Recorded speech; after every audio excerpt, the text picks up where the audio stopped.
Okay, we're back. Now I moved you in a little bit closer. Let me just adjust this just a little bit. There we go. All right, so once again, this is looking pretty good. Like I said, we're not building a piano. All right. So we're going to take our finish, and our finish, oh, wait a minute, hang on one second. Gotta have my go juice. Okay, so this is another little trick of the trade. You can either use your shield, and you just want to get a feel for how it's going to spray, because each can is different. This happens to be a Rust-Oleum. It's a satin enamel, and it is flat, and it's black. So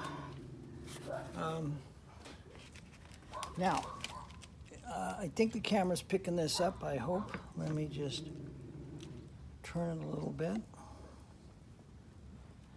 Okay, you can see the shield, because I'm starting to get a little bit of a breeze. Always be aware of your surroundings. Look at for like trees or a flag or bushes that are, you know, were standing still before, but aren't anymore, eh? So, put a shield like so, you know, just anywhere like that, just so you know. And then again, just lightly spray it. Stay back. Don't worry about the little splatter marks that you're seeing, if you can see that. See like it does like that? Don't worry about that. That's all going to come out.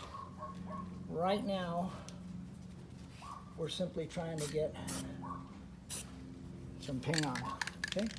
Now, you see up in the corner? That was too heavy, too close. Okay, hopefully the camera's picking that up. See it right there? So, now I know how this spray can is spraying. I can adjust, which simply means I have to move back a little bit to give the paint more time to break up. Okay? Aerosol cans are great, but you can't control the air pressure like you can with a spray gun. If you're fortunate enough to have an airbrush, man, those are great. They're a little more work because you have to mix the paint, and it's like a little miniature handheld spray gun. But boy, you can really, you know, do some nice work. But I digress. Anyway, we're going to let that set up, and once again, we'll use the old back of the finger on the tape, and see that? That's where I got a little heavier. See? Over here, I was lighter. Over here, it's drier. See? But we're going to let it sit. We're not going to get in a hurry. Again, try to use this, you know, if you're still on lockdown and you kind of want to get out of the house a little bit, and you have an RV or maybe a, you know, a boat or something like that with some decals that are looking a little on the, need some TLC. It might be a fun project. Something to do, kind of, you know, get you outside. But, and you know, you can do, I mean, because I'm videoing, this is taking, obviously, time to do that. But if I wasn't videotaping, seriously, and I don't suggest that you try to do it just because I said, oh, you can do it in 30 minutes. That's not it. When you're starting out, I mean, really take your time. And even for me, what I didn't show you on camera was I put multiple coats of flat black. I got 2 good coats on, let it dry, and then I color sanded with the wet and dry sandpaper, about 500 grit. Okay, guys, you'll see the finish in just a few we're minutes. Back, and I'm going to show you the finished product. on the door and the side of the RV that you hopefully saw in the part one of the RV decal restoration. Anyway, let's just take a quick look. I'll get this thing turned around. Okay, well, there you go. There's the door. The black on the top, the brown on the bottom. They're very close in color. And then also we got the top of the door finished, brown and black. And then coming down. And there you go. So now the thing that's interesting,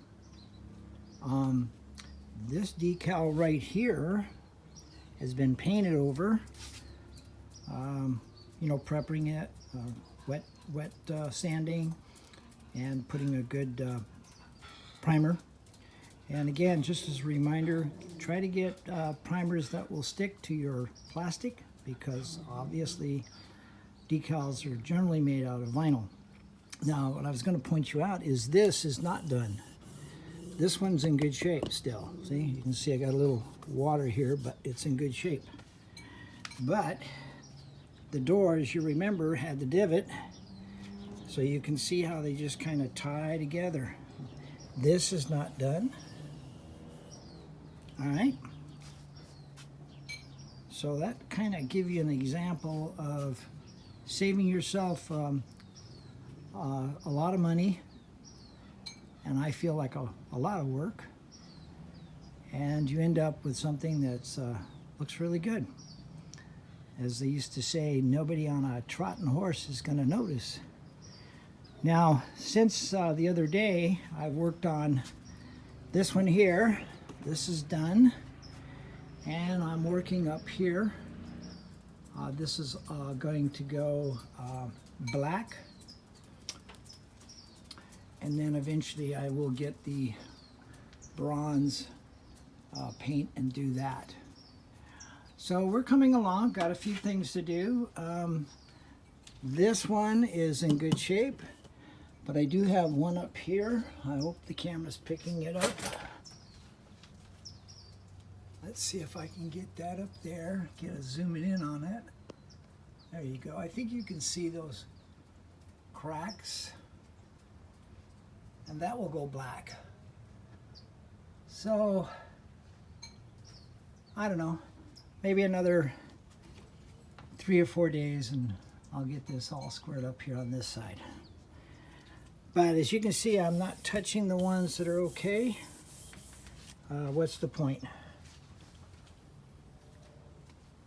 Okay, well, I hope that was helpful if you decide to do this.